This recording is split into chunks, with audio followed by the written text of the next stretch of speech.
Okay, welcome everyone to the Celebration of Immigration event. This event was organized by the Lewiston Youth Advisory Council. My name is Faduma Muse and I am the chair of the council. The council would like to thank everyone who has organized this event and everyone who has made the effort to be here today. The event will consist of 3 different things this evening. We'll have a discussion by panelists who will represent the 5 groups that had the most impact on the history of Lewiston. And then we're also going to have some food, some cultural food, and we're also going to have some entertainment organized by Cindy LaRocque. So I would like to start by the LIAC members introducing themselves. Hello, my name is Eric Hall, and I'm a 10th grader of Lewiston High School. Hello, my name is Matt Chassie, and I am an 11th grader at St. Dominic Academy, and I'm also the treasurer of this council. Hello, my name is Naris Abdullahi. I'm an 11th grader at Lewiston High School, and I'm the vice president of LIAC. Hello, my name is Hannah Hassan, and I'm a senior at Lewiston High School. Hi, my name is Denny Federico, and I'm a freshman at Lewiston High School. My name is Jaslyn Dumas, and I'm a freshman at Lewiston High School and secretary of the council. My name is Marguerite Seguin, and I am an 11th grader at Lewiston High School. Hi, my name is Ida Vassal, and I'm a junior at Lewiston High School. My name is Sumaya Sheikh. I'm a senior at Lewiston High School. My name is Kalva Issa. I'm a junior at Lewiston High School. Hi, my name is Hannah Alawi, and I'm a senior at Lewiston High School.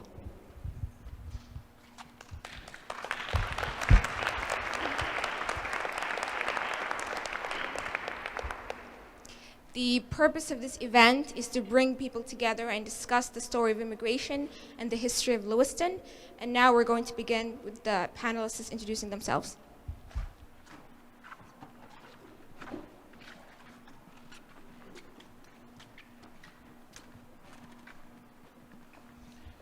I'm John Henderson, and today I'm representing the Irish of Lewiston and Auburn.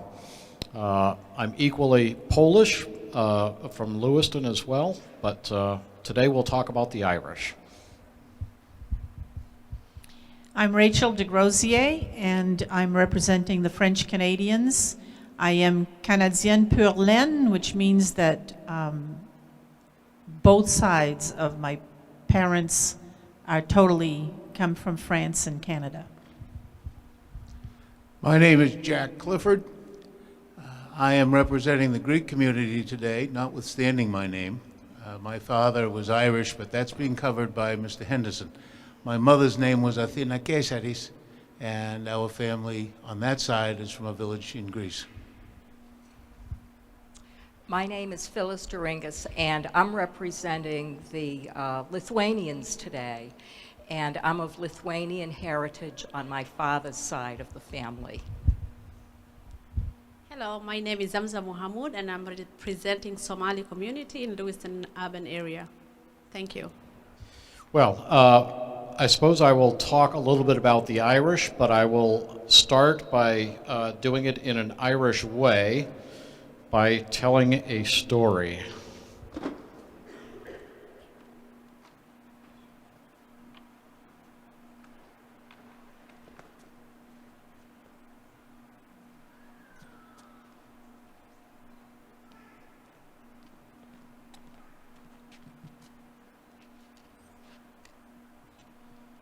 So my mother's side was Irish, and they came from Ireland, Southwest Ireland, in 1872.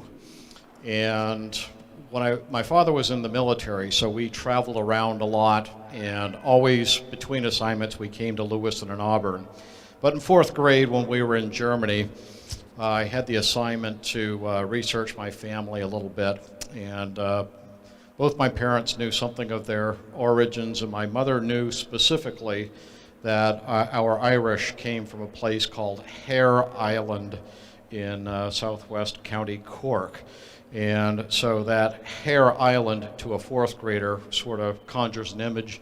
And so I remembered that, and in later years did some historical research.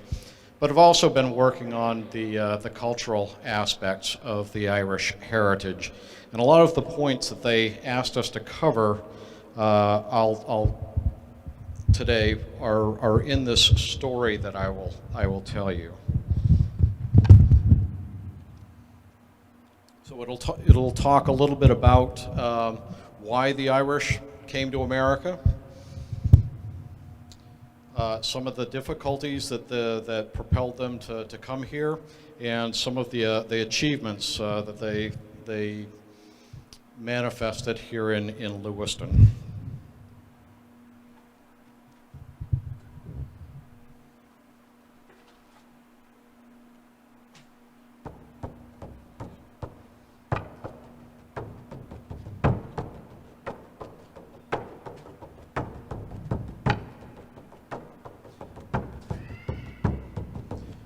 Well, it was Black 47 when the Irish arrived in LA.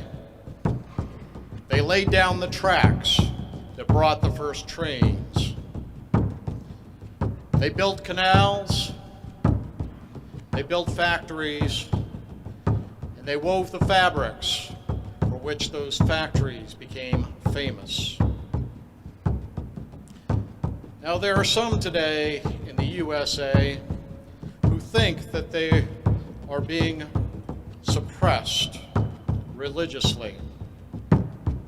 Well, in Ireland, for over 100 years, between 1695 and 1829, religious suppression was a reality. You see, the native Irish are overwhelmingly Roman Catholic. Yet in Ireland, you couldn't build a Catholic church. The priests and bishops were chased from the land. Those that remained administered the rites of their religion in secret. Even today, locals can point out to you the mass rock that served as an altar situated in some secluded field. If you were an Irishman on a horse worth more than 5 pounds, your horse could be stolen from you without any fear of the law. Think of having your car stolen without any fear of the law. The native Irish could not attend a university. They could not sit in Parliament. For many years, they could not vote. At one point, the native Irish owned just 9% of their own island. Yes, it was Black 47 when the Irish arrived in LA. They laid down the tracks that brought the first trains. But to understand the greater contribution of the Irish in Lewiston and Auburn, you need to know the name of a man in Ireland named Daniel O'Connell. Now, Daniel was born in County Kerry in southwest Ireland. He was a lawyer. He was educated in France because, as I said, the native Irish were not allowed to attend the universities in their own land. Well, Daniel got it into his mind to run for Parliament, even though the law said that he would not be seated. He held meetings all across the land. They were called monster meetings because everyone within a day's walk would come to see and hear Daniel O'Connell talk. Well, Daniel O'Connell won his election, but was not seated in Parliament. The British government had a dilemma. Should they face yet another bloody and expensive Irish rebellion on account of O'Connell's popularity? Or should they seat a Catholic in Parliament? Daniel took his seat in Parliament. thereafter was known as the Liberator. Which brings us to the point of our story. You see, Lewiston produced Irish lawyers like shamrocks cover the fields, sons of Daniel O'Connell, for the rights they would not yield. There was Daniel McGillicuddy, highly reputed lawyer. He was sent to Augusta for labor reform. He was elected mayor of Lewiston, not once, but 3 times. And the 2nd District of Maine sent him to Washington 3 times likewise. There was John D. Clifford, the second of that name, federal attorney in Portland, federal judge of Maine. His brother William and 3 sons and a nephew practiced law on Lewiston's Lisbon Street. Robert Clifford was elected mayor and served on the Maine Supreme Court. Yes, Lewiston produced Irish lawyers like shamrocks cover the fields, all sons of Daniel O'Connell, for the rights they would not yield. There was Thomas Delahanty, Superior Court, Maine Supreme Court, legislator, Utilities Commissioner too. There was Dennis J. Callahan, member of the school board, city solicitor, superintendent of schools. Yes, Lewiston produced Irish lawyers like shamrocks cover the fields, sons of Daniel O'Connell, for the rights they would not yield. There was Meehan and Murphy and Donahue, and Kavanaugh, and Kelly and Kelleher too. Now when you think of Lewiston, you might think of factories, you might think of fabrics, you might even think of the French. But one of Lewiston and Auburn's great contributions was Irishmen in high office, at the bar, and on the bench. Yes, Lewiston produced Irish lawyers like shamrocks cover the fields, sons of Daniel O'Connell, for the rights they would not yield.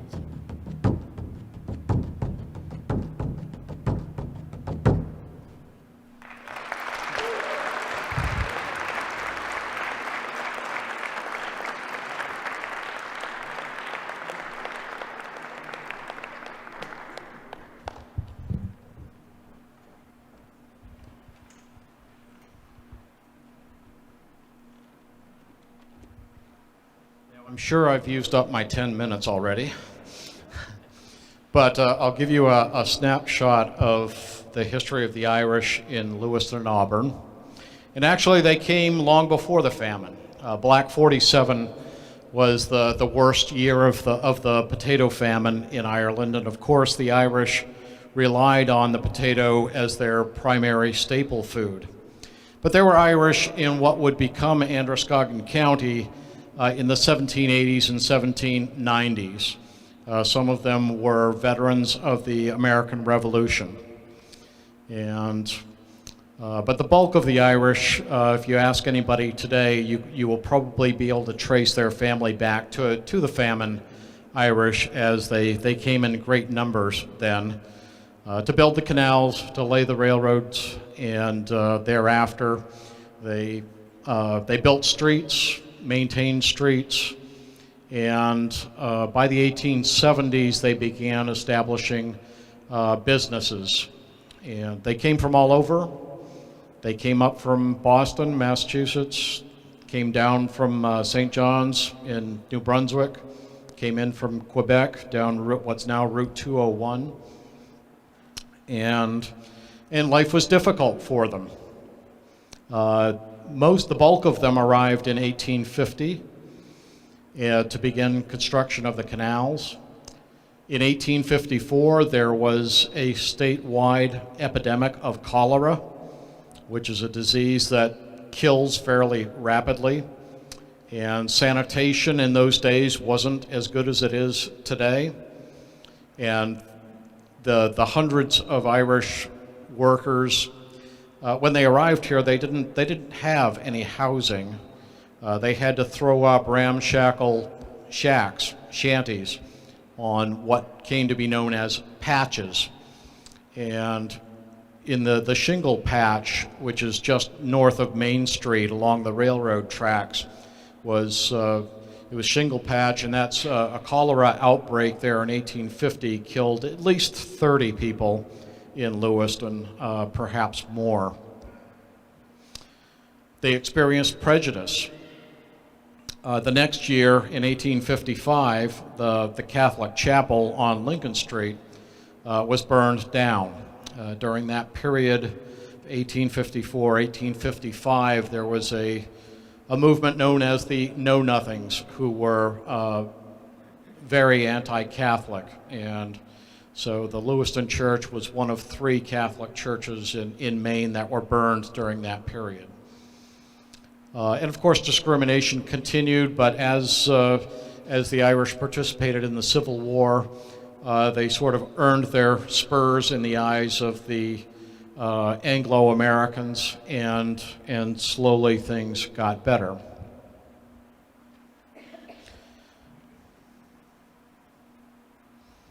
I guess my perspective on immigration in Lewiston and Auburn is that it's the lifeblood of the city.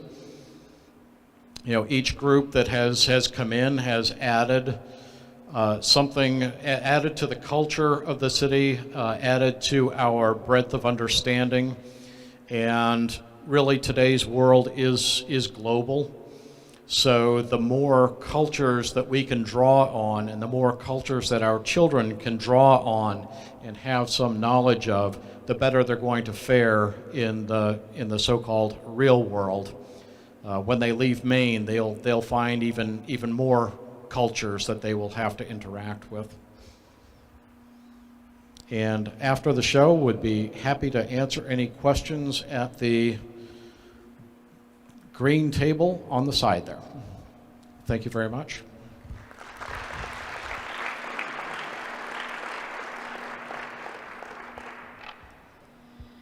Good afternoon. Once again, I'm Rachel DeGrosier. I'm the Executive Director of Museum LA, and having that opportunity to be able to work through finding out what immigration was all about, even though I was born and raised here, has been quite an amazing trip for me. I'm going to take you, the French Canadians, through the eyes of my family. I am French Canadian going back to the Comté de Lisieux in France. Our ancestors came over by ship and landed in Quebec, where they established themselves as landowners on Ile d'Orléans, a small island outside of Quebec City. And I'm finding out that that was the path of most of the French Canadians that came here. From there, the Belagians spread, especially down to a region known as La Beauce. My dad was born in Saint-Lugie in the Comté de Beauce. My grandfather, Charles Baillargeon, came down from Saint-Lugie to be a lumberjack because things were hard on the farm while he was trying to raise 11 children. The earth was not good and times were very poor with no opportunity for work anywhere. My father talked about how they used to have to constantly walk the fields to pick rocks out of the ground. They just seemed to be the only crop they could raise. He gradually called upon his older sons to come to join him to also start coming to earn as lumberjacks. My dad was the youngest, so by the time my grandfather went back to bring the whole family back to the States, many things had changed and happened in Lewiston. One of my aunts who died recently told me she remembers sitting on a hard barrel of salt in an open wagon to travel from St. Lucie to Lewiston with all their belongings in the back. It was a very hard trip, she said, through rain or shine, cold and hot days. They established themselves in downtown Lewiston near Kennedy Park when they first arrived. Although Dad started as a lumberjack, he did that just a short while, since at the time the mills started going strong and they were looking for lots of people to work there. He went to work in the mills where he stayed for 38 years, which would have been in the early 40s at the age of 19 or 20. When Mom and Dad married, and I'm finding out that this is usually what would happen in the downtown area, they moved into an apartment building on Birch Street. Mom was working at Hill Mill then, and Dad at Bates. When they earned a little bit more, they were able to move up to Bartlett Street, which was then kind of a little move up from Birch, I heard, whatever that means. That is actually where I was born, on the 4th floor of our apartment building on Bartlett Street. They had no refrigerators, but an ice box where a block of ice would be delivered on a regular basis to help keep the food safe. We would keep rags to sell to the rag man who came with his horse and wagon and buy a bag of rags for 5 cents. And boy, that meant a lot in those days. We loved to hear him coming with his bell ringing as he yelled, "Push de Genig." This Jewish man was Mr. Max Miller, who owned a mill on the riverfront. The mill that the museum bought from his son, Herb Miller, to build the future new museum. When I mentioned that to Mr. Miller, saying that there was this Jewish man coming around down in Bartlett Street, he got tears in his eyes and he said, "Push Genig." So you can see our immigrant paths are still crossing. Our families struggled and didn't have much. Most of the women would sew their children's clothes. They made recipes that seemed to stretch the food so far because everybody ate. They somehow managed to save just the same. Because when things got a bit better again at the mills, Mom and Dad bought a small house on Warren Avenue in 1950. Mom is still living there, and moved the family there. That really, near Farwell School, was the outskirts of town. That was like going out of town. There were only 3 homes on Warren Avenue and fields all around. But now they were homeowners. With 5 children, Mom stayed home. But that didn't stop her from working. She started taking children in to watch over. I always remember 3 to 6 other children with us all the time as we grew up. She was helping to earn to make things better for their children. Actually, you could say that she probably had one of the first daycares in the area. An older French woman, 86 years old, several years ago, brought me a bag with items for the museum. As we were talking, she said that when she was 14, she would work for a 12-hour shift, then run like home to Knox Street, where she jumped out of her shoes so her 12-year-old sister could jump into them to run like back to the mill to fill her own 12-hour shift. I asked, "Didn't that bother you, Jalene?" She said, "Nah, Rachel, we were all so poor then that we didn't know the difference. We were all in the same boat, but you know, we were happy. We were all close as families, and neighbors all shared and helped each other out. We could do with very little. I guess it speaks to the spirit of survivance of our French people. I think that this poverty and all the hardships actually contributed to their spirit of creativity and innovation. Although they had no education, most of them, they made sure that their children would get one. I remember talking to my dad one day when I was a junior in high school. I was mad at one of my teachers, and I told him I was quitting school. I'm not finishing.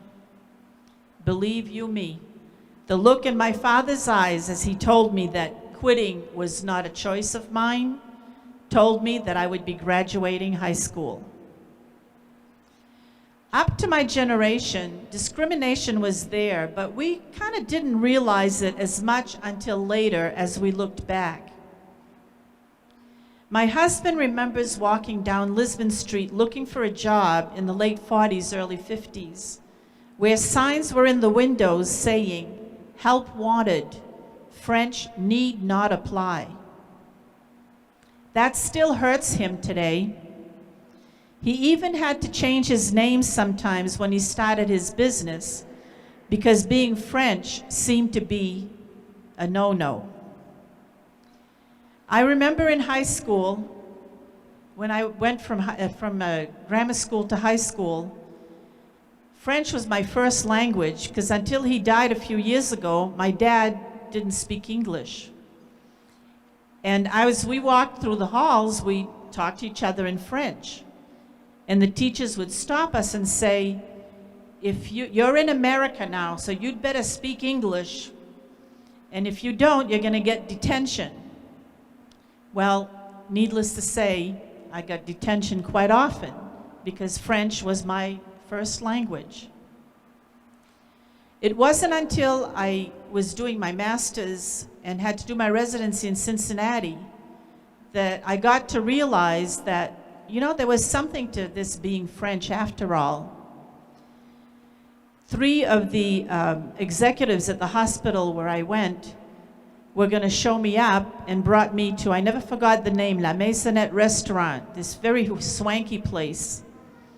And as I walked in, the maitre d' came in, and of course it was French, so he said bonjour and started talking.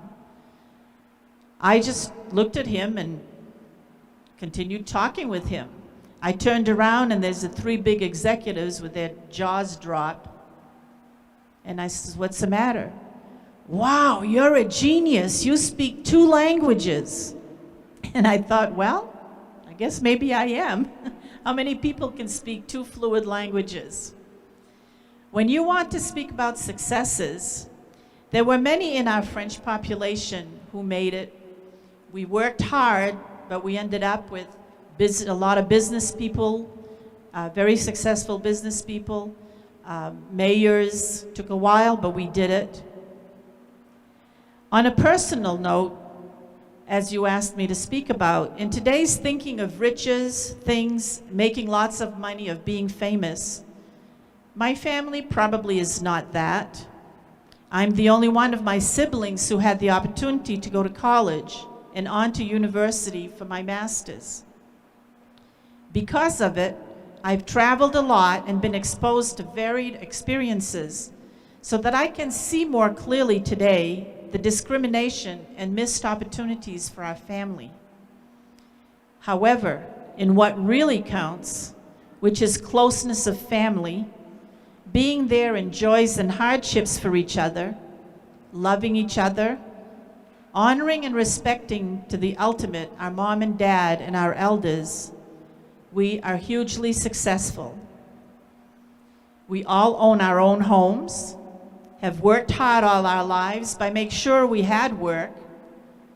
We're raising our family, our children, to know now that they need to not only finish high school, but move on to higher education, if that's what they want. And all of us are giving back to our communities as much as we can to help make it a better place, no matter what nationality, for those who are coming, who will come to try and make Lewiston Auburn their home too. In the 1950s, if you walked down Lisbon Street, you would be able to see the diversity of our immigration population as you walked by Benoit's Clothing or Ward Brothers, Isaacson and Raymond, or a Lithuanian Hall. Take a walk down Lisbon Street again and start noticing the signs that you see there today. My personal comment from my experience is, history repeats itself. When the French came, and they came after the Irish, by the way, when I first started the museum, everybody kept saying, no, the French Canadians were here first. So we did the research, and yes, we had a few families that came to do a little bit of farming in 1945, but it was not a wave of immigration. So the first wave was actually, sorry to say, the Irish, and the French came after. When the French came, the French and the Irish fought on Main Street Bridge and threw each other off and into the river. They had a lot of rumbles when the kids saw the Irish coming up Ash Street with their sticks and whatnot. They knew there was going to be a rumble right in front of St. Peter's Basilica.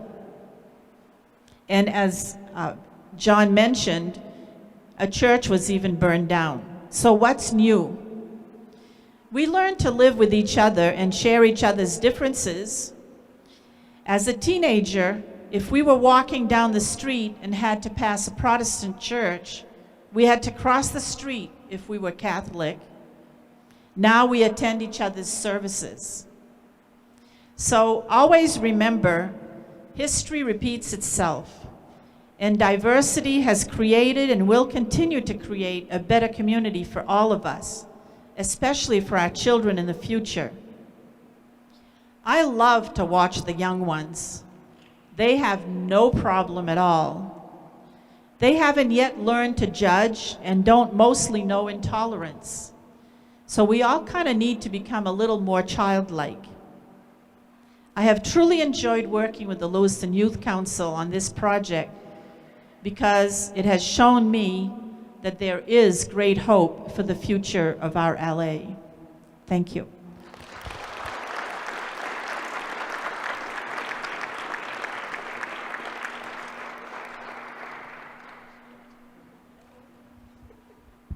Hi. Again, I'm Jack Clifford, and as I said, notwithstanding my last name, I'm here for the Greek side of my family today, not the Irish. The first member of my mother's family to arrive here was my great-grandfather. He had, down in Greece in those days, in the early part of the 20th century, Greece was still in what became essentially 100 years worth of war, revolution, and civil war, most of which was against the Turks, much of which, unfortunately, were Greeks fighting Greeks, which is what we're very good at, because everyone knows the people in the other village are bad people. That's the bad village over there. At any rate, the family in Lundari, which is in southern Greece, was relatively prominent. But then there was a revolution. They used to have those like storms. And my family was out and somebody else's family was in. And they sent a fellow down to Lundari to take over and crack the whip and get the Kesari, my family, in line. The fellow they sent down insulted a woman, of a member of the family, a woman member of the family, in a cafineo, a coffee shop in the village. Someone told my great-grandfather, he took out his pistole and he shot the fellow. They dragged him off to jail, where he had a vision of an angel who told him that the bars were loose and that he should escape, travel by night, sleep by day, go to Ameriki. So that's what he did. Previous to which he told my great-grandmother when she said to him, Nico, Nico, what am I going to do with our 13 children? He said, well, you can either come to America or you can throw them in the river and drown them, I don't care. He came to America. A couple years later, my grandfather came. He was at the time 14. His immigration record says that he was 12, but in fact he was 14. He arrived at Ellis Island in New York Harbor on May 31st, 1910. So 104 years ago next month. The ship's name was the Athena. There were 1,200 people on it. He was in steerage, but it was so crowded in steerage that he spent most of the trip, which was just shy of 4 weeks, up on deck. He had gotten to the ship by walking all alone over a mountain range, the Taygetus range in southern Greece, down to Kalamata, where he got on the ship. When he got to Ellis Island, he was terrified that the doctors would send him back. He felt fine, he was fine, but he was convinced that those American doctors would send him back to Greece. But they didn't. He got off the boat and was disappointed to see that, like Dick Whittingham, the streets of New York were not paved with gold. And he had his name written in English and Lewiston, Maine on a piece of paper pinned to his coat. And he rode in boxcars from New York all the way to Lewiston. Found his father, who, because he had been a shoemaker, had a very good job in a shoe shop. Found his father and was given a shoe shine box and told, tomorrow morning you will go out and you will shine shoes, which is what he did. He went to bed, got up the next morning, and he went to a place in front of what was then called the DeWitt Hotel, which faced the park downtown. It's where the Sun-Journal newspaper building is now. He set up his box, was going to shine shoes, and the doorman came out and started yelling at him in English. He didn't speak English. He said something to him in Greek. The doorman went and got a Greek, brought him out, said something to the Greek fellow. The Greek fellow turned to my grandfather and said, you'll have to move, young man. Only white boys can shine shoes here. So he moved. The Greeks weren't considered white. In fact, they were lynched all across the country around that time by Klansmen, the same know-nothing crowd that burned our church down on Lincoln Street. At any rate, he set up a shoe shine box in front of the library, and he did okay over there. On Saturday nights, as his brothers and sisters, the surviving 10 and his mother, came him to America, they all got jobs, shining shoes, working in the mills, working in the shoe shops, working in bowling alleys. They would wax the bowling alleys. And on Saturday nights, they would put all their money on the table, and my great-grandfather would divide it up. There was so much for the rent, so much for food, so much for education, so much for the church, and then the rest of it was mad money, which in fact he kept to take back to Greece with him, because he went back. One day when my grandfather was shining shoes, he said there was an automobile would come up with a driver, and a man with a top hat would get out and would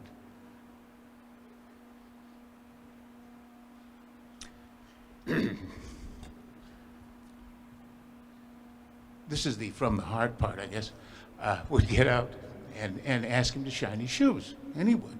And I think it cost a nickel. And the rich man with the big car would give him a nickel. Then he'd give him a dime.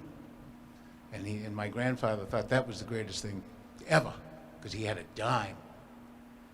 And my grandfather, as he would tell the story, he would laugh and he'd say, do you know how great America is, Jackie? Do you know how great America is? He says, because the man in the car with the big hat was your great-grandfather Clifford, and your mother was the immigrant girl who married his grandson. And then he'd say again, God bless America.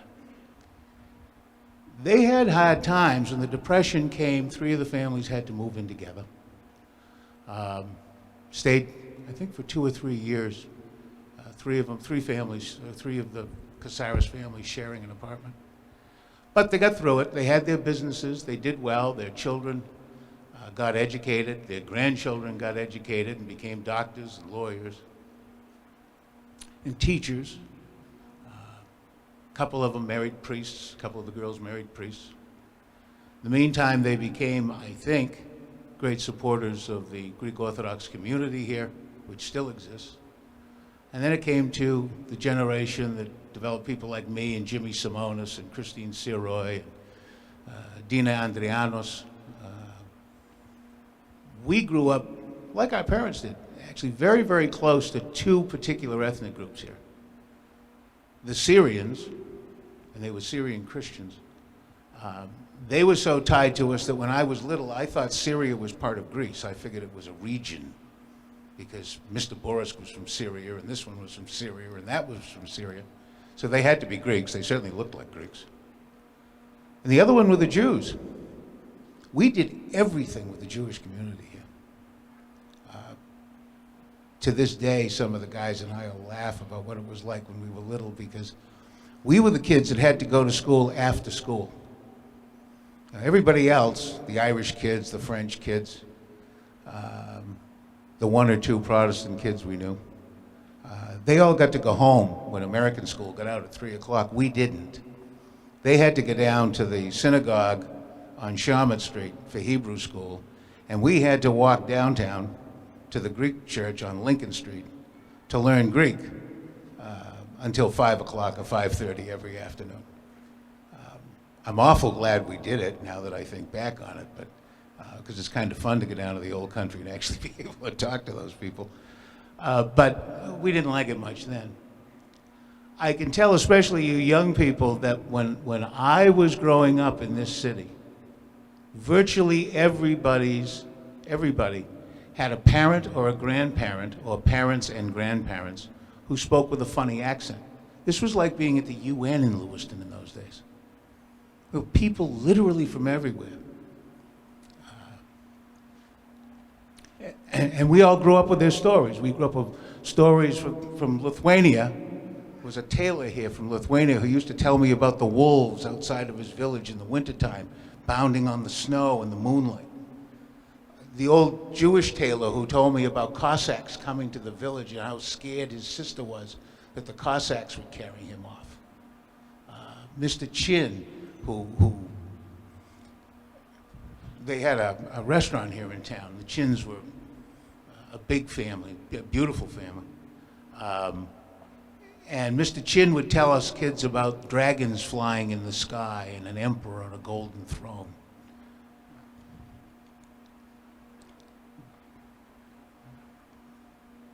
This is quite a heritage that we all have, and you new immigrants are part of that. And you're bringing your stories and your experiences, which when you strip away everything are going to be pretty much the same. It's war, it's famine, it's looking for work, it's hard times. The stories are all the same. And now you'll contribute to it. You'll be able to tell the kids, God bless America. It was here when we needed it. Thank you.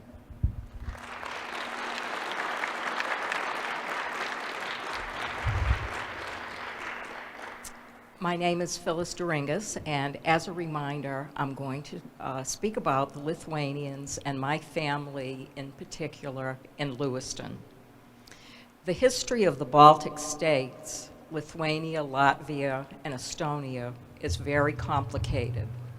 From earliest times, their story has been one of continuous invasions, expansions, and more invasions.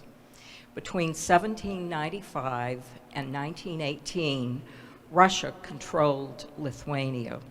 In fact, except in the hearts of its people, there was no country called Lithuania on maps or on immigration and other documents. In terms of my grandfather's story, my family's story, it's important to know this. Between 1899 and 1914, 250,000 Lithuanians migrated to the United States, which was approximately a quarter of the population of what we will call Russian Lithuania.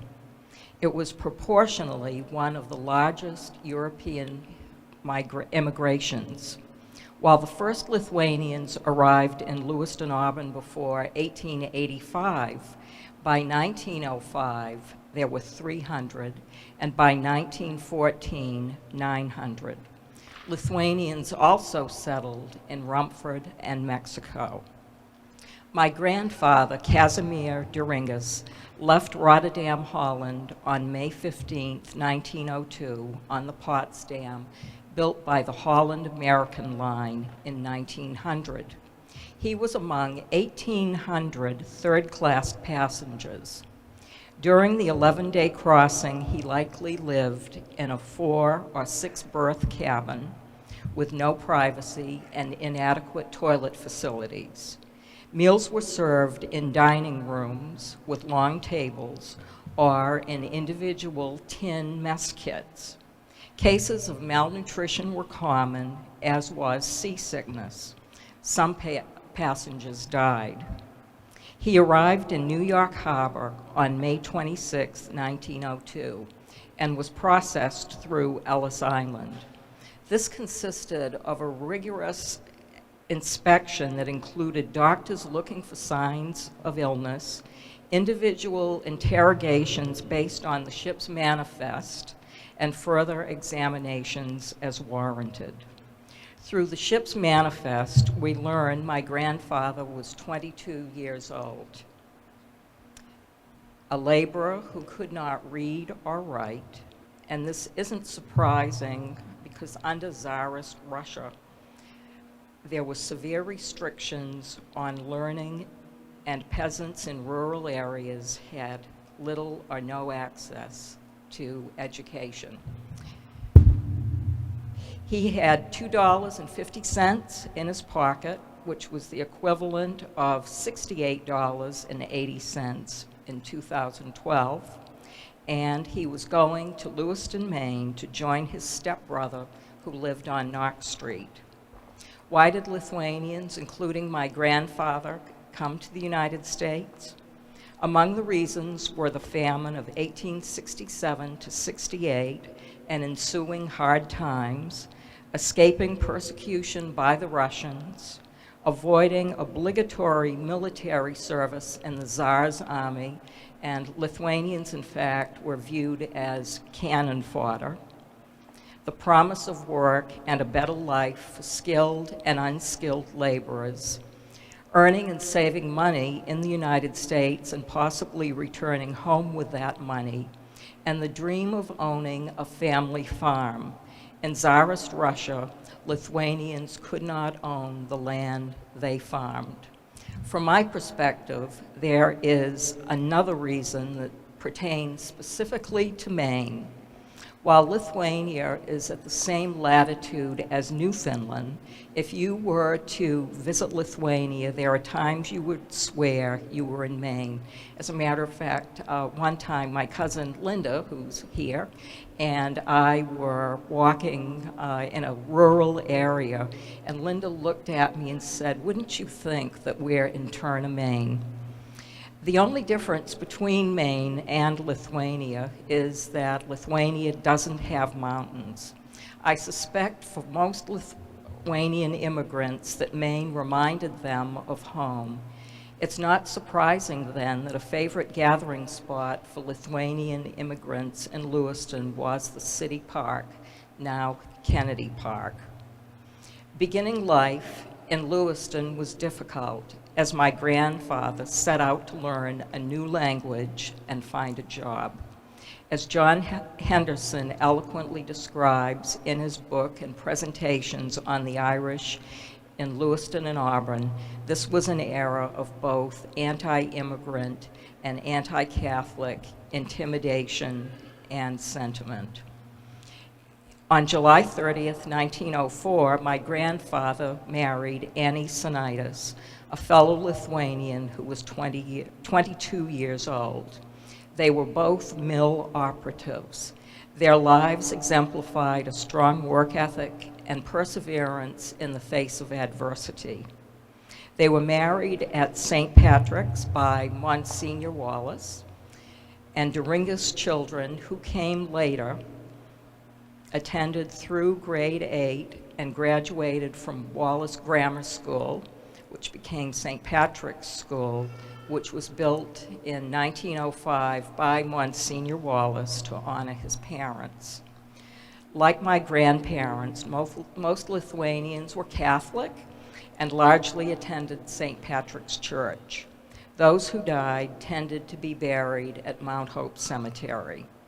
In the early days, priests came from Boston to hear Easter confessions, and later the Franciscan fathers conducted a Mass in Lithuanian each Sunday in St. Patrick's Chapel. According to the 1910 census, the young family lived in mill housing on Canal Street. My grandfather was a laborer at the Hill Mill, and both he and my grandmother could speak English, although Lithuanian was spoken at home.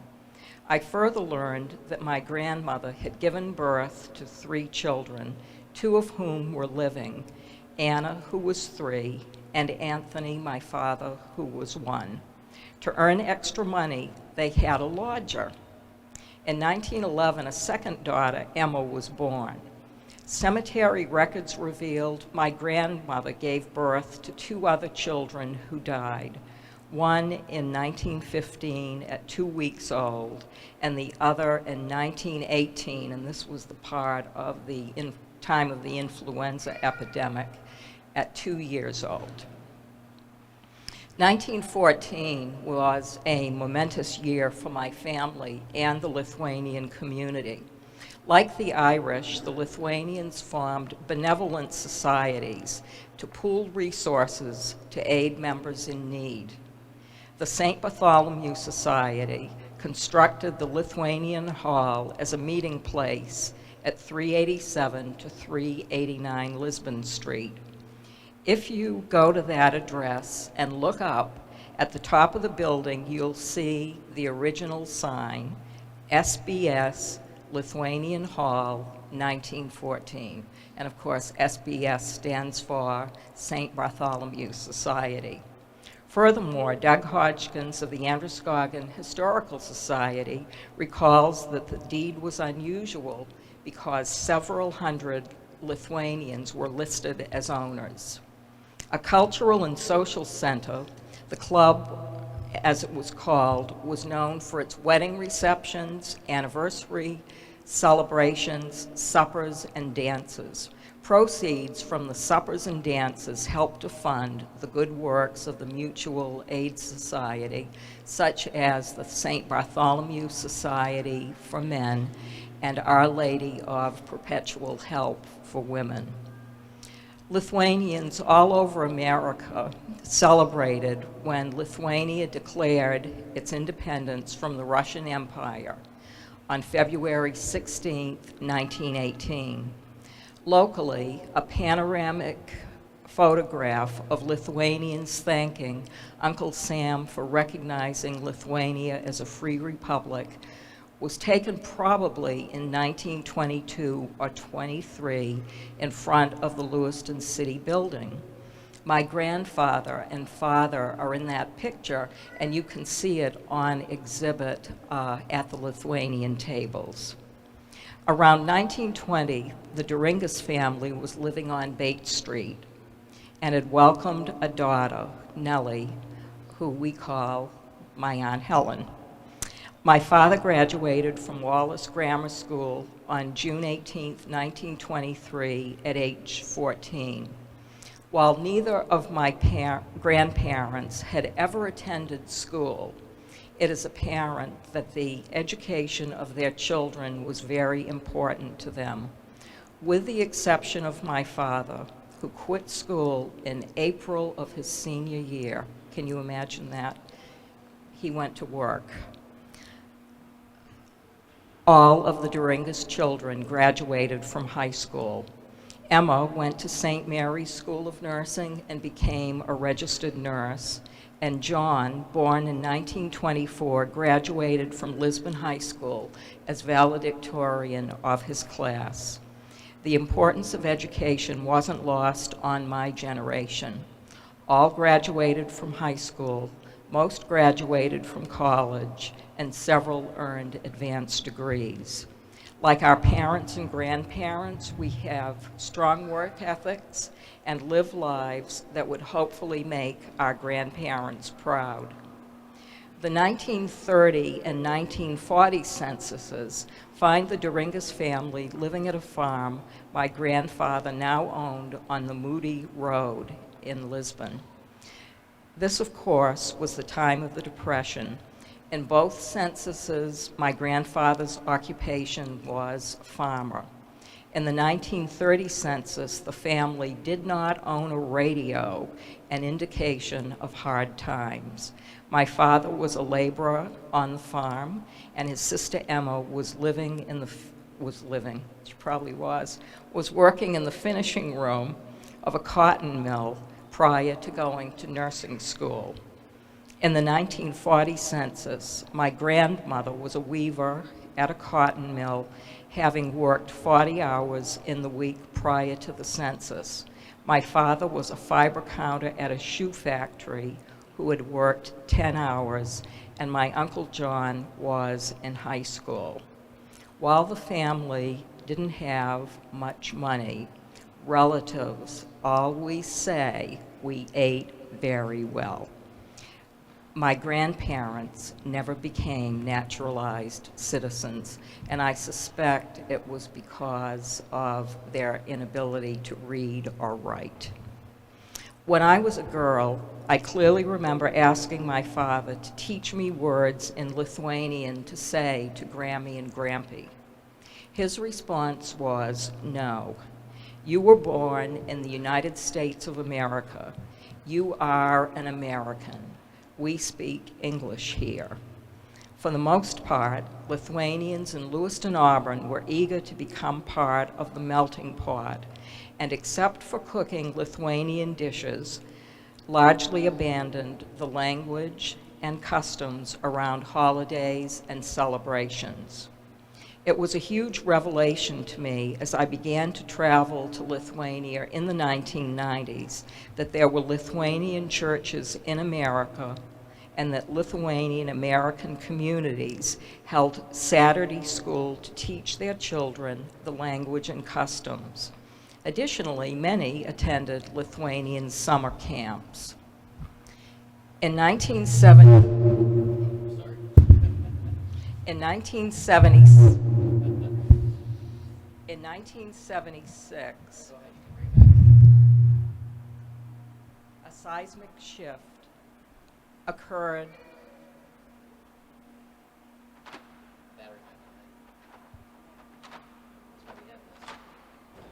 Either that battery's running out or mine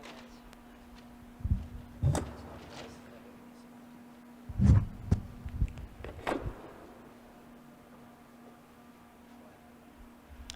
In 1976, a seismic shift occurred in the American psyche in terms of recognizing and celebrating ethnic identity. That was precipitated by the publication of Alex Haley's Roots, The Saga of an American Family, and the widely popular television miniseries that followed in 1977. The book and miniseries captured the imaginations of my sister Karen and me. At that time, I was teaching at Lewiston High School and working on an advanced degree, and my sister was teaching in Auburn and raising her family. Because we loved Lithuanian foods and the recipes were not written down, we decided the best we could do at the time was to learn the recipe from our aunts. Karen went to Aunt Helen to learn how to make Lithuanian sausage, and I went to Aunt Ruth to learn how to make potato kugeli. Learning about Lithuania and Lithuanians and researching family genealogy would have to wait. This brings us to today. In retirement, 2 of my projects, fueled by 7 trips to Lithuania since 1993, are to research my Lithuanian roots and to clarify, revise, and add to the history of Lithuanians in Lewiston and Auburn. My message today is simple. We all come from somewhere, which is the story of our country. Our collective stories form the mosaic of what makes this country great. Before it's too late, whether you are a longtime citizen or a newcomer, preserve your family documents and artifacts and write down your story and that of your family. My wish is that you will be able to answer simple questions that your children or grandchildren might ask, such as, how did your parents meet? In my case, the answer to that and similar questions was, I don't know, or we never thought to ask. Ačiū labai. See, I did learn some Lithuanian.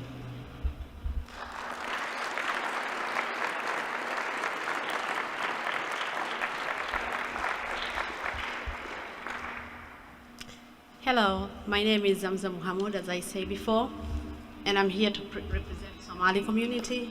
But what I'm going to talk is actually my life story. The Somali immigrants started in '88, the first war in Somalia, and people moved to Kenya. Most of the stories have been said it's all similar. The only difference I have is the UN is the people who decided where we are going to, either in Europe or America. It was not just by choice. And I left my country because of war. I ended up in Atlanta, Georgia in 2000. Shortly after that, I decided to move here to Maine. Shortly after that, September 11 happened. As an immigrant from Somalia, the only difference I had from Lithuanian or Greek or French was I was Muslim. Can you hold it closer? Closer.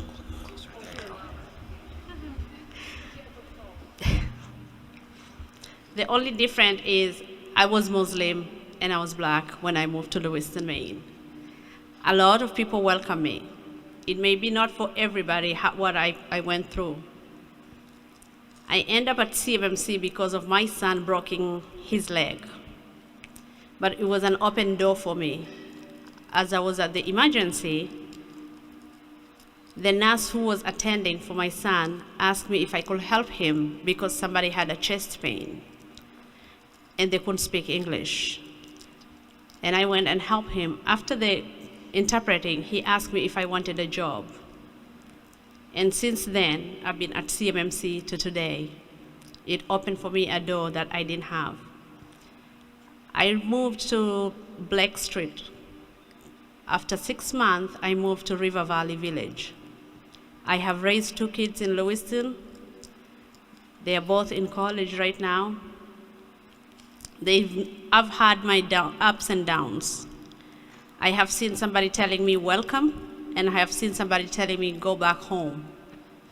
As I ask myself every day, where is home for me? I've lived in America for 14 years. I've lived in Kenya for 10 years.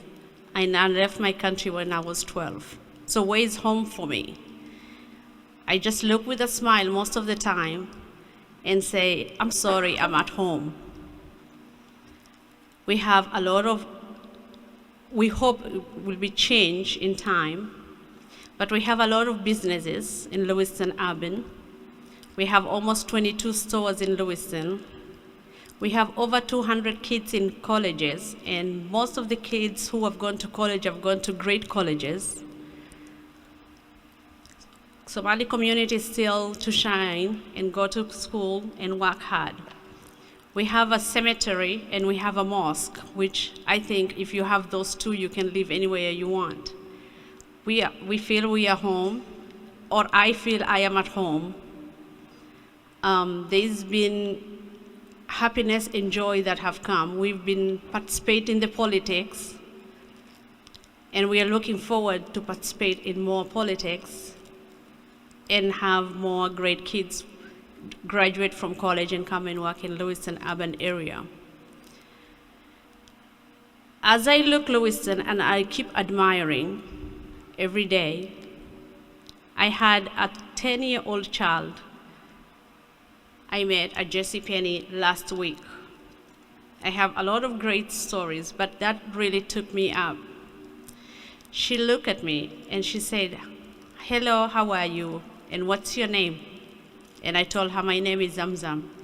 She's like, "Oh my God, that's a great name. Where are you from?" Just kidding with her, I said, "From Lewiston, Maine." She said, "I know you're from Lewiston, Maine, but where are you originally from?" I said, "Somalia." She said, "I've never seen somebody from Somalia. May I touch your dress, please?" And I told her, "Go ahead and touch my dress." She's like, "Did you put on a makeup? What you're wearing, is it a makeup or is that your skin color?"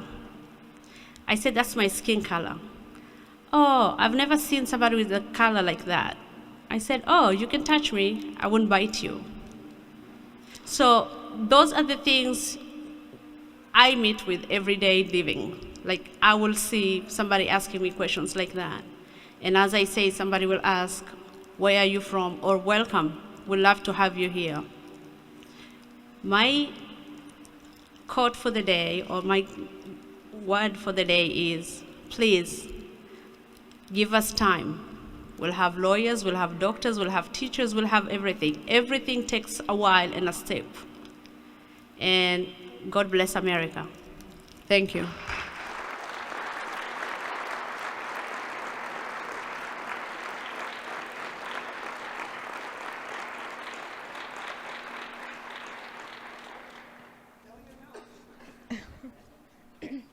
Okay, and now we'll have a brief Q&A. So if you have any question, please raise your hand and I'll bring the mic to you.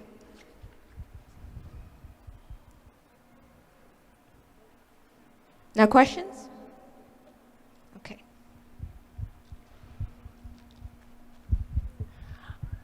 Because I'm involved in folk music and folk dancing, I'm curious to know what type of dancing might have been done in the Lithu Hall. Phyllis, years ago, do you remember about that? You said there were dances, right? Were they doing traditional dances from Lithuania, or were they doing jitterbug?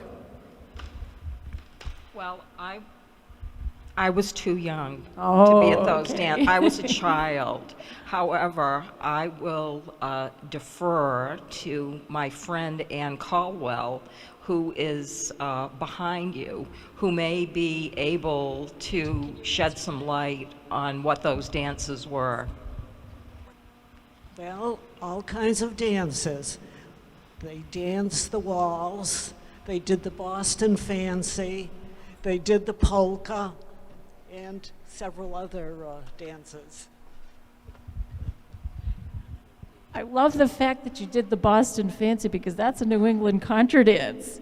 So that just shows how people blended cultures. So that's great. I have a question for Mr. Clifford about the Greek dancing. Was there Greek dancing done? Oh, there sure was. And did you dance? I most certainly did, Oh, and I good. still do. Good. We used to have our dances here. At the Armory? Right here in the Armory. Ah. When we were kids, our job was to run the ice back and forth, because they were BYOB parties. The adults would bring their booze, and we would sell setups and ice to raise money for the youth groups. We also used to have dances at the Jewish Community Center, which on College Street. Those of you who grew up here will remember that. We had dances over there. And did you have live music? Did you have? Oh, yes. So were the musicians from around here, or did you bring them in from Boston? No, most of the musicians came from Boston. Boston, yeah. In fact, there are a couple of bands that I think now are on the third generation of the families with those bands. The Armenians used to have dances here too, and we'd go to the Armenian dances here and in Portland. But this place would be full, absolutely full of people, and the band would be up here, and it was Greek dancing is what we did. Greek line dancing. Yes, that's what it was. Thank you. Would anyone else like to ask a question? Nope? Okay. And now I would like to invite the mayor to the stand. And now the mayor and the other LYAC members will tell you what this experience has meant to them, and we'll start with the mayor. Well, what this meant to me is this. It just underscores what this country's about. People leaving their place of birth, their lands, where they grew up, where their family had family ties, because of conflicts. Coming here, working hard, finding out this is a land of upward mobility, and taking advantage of that. I'm very familiar with Zam Zam. I've had her daughter when I was in school. And I've also had a lot of the Somali girls that are going to all these top-notch colleges. And that's what they are, top-notch colleges. What I like about them is they have taken advantage of what this country has to offer. And I think you'll find, like she says, it's going to take a few years. They're going to come back, and they've told me this. They said they're going to come back. They're going to be the doctors, they're going to be the engineers, and they're going to be professional people in this community when they come back. And we'll be waiting for them. And the other thing is I'm an honorary Greek, right, Jack? Right. And as far as the dancing goes, they don't do any other dancing but Greek dancing. You think you learn one, the next thing you know, they change it on you and they're doing something else.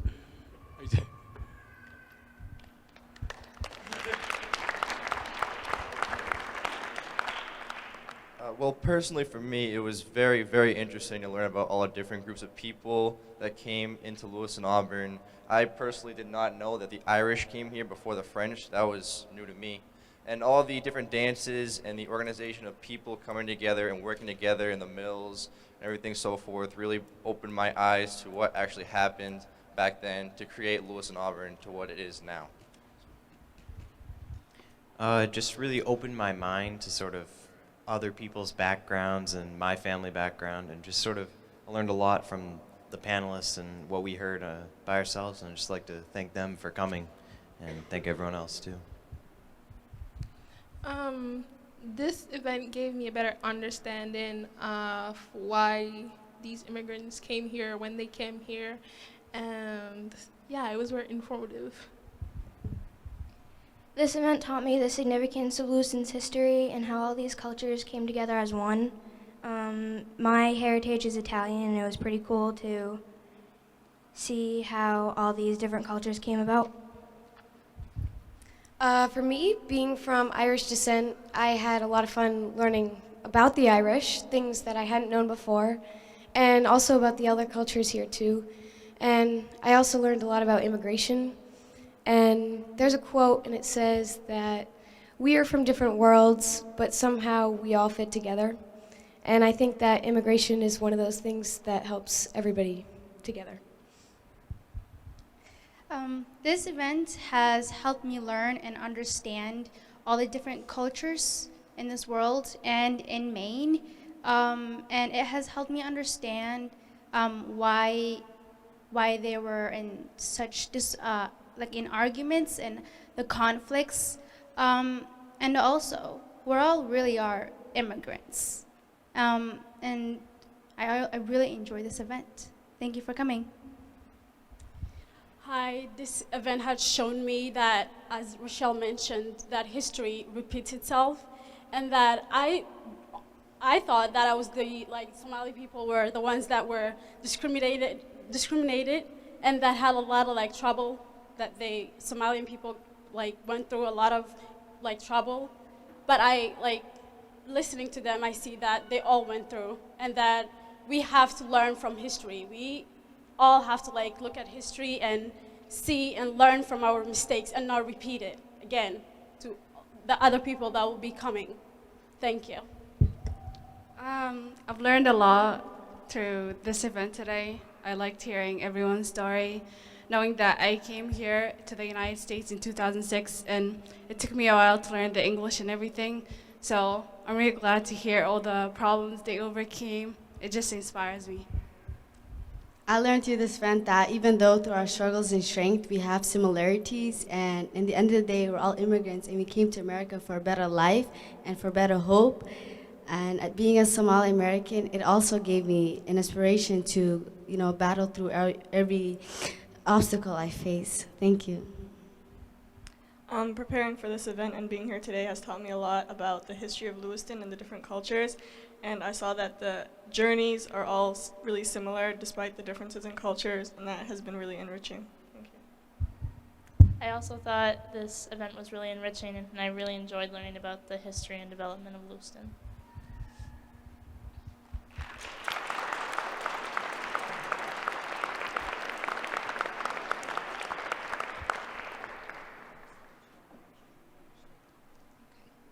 Well, I would like to thank everyone for coming here today.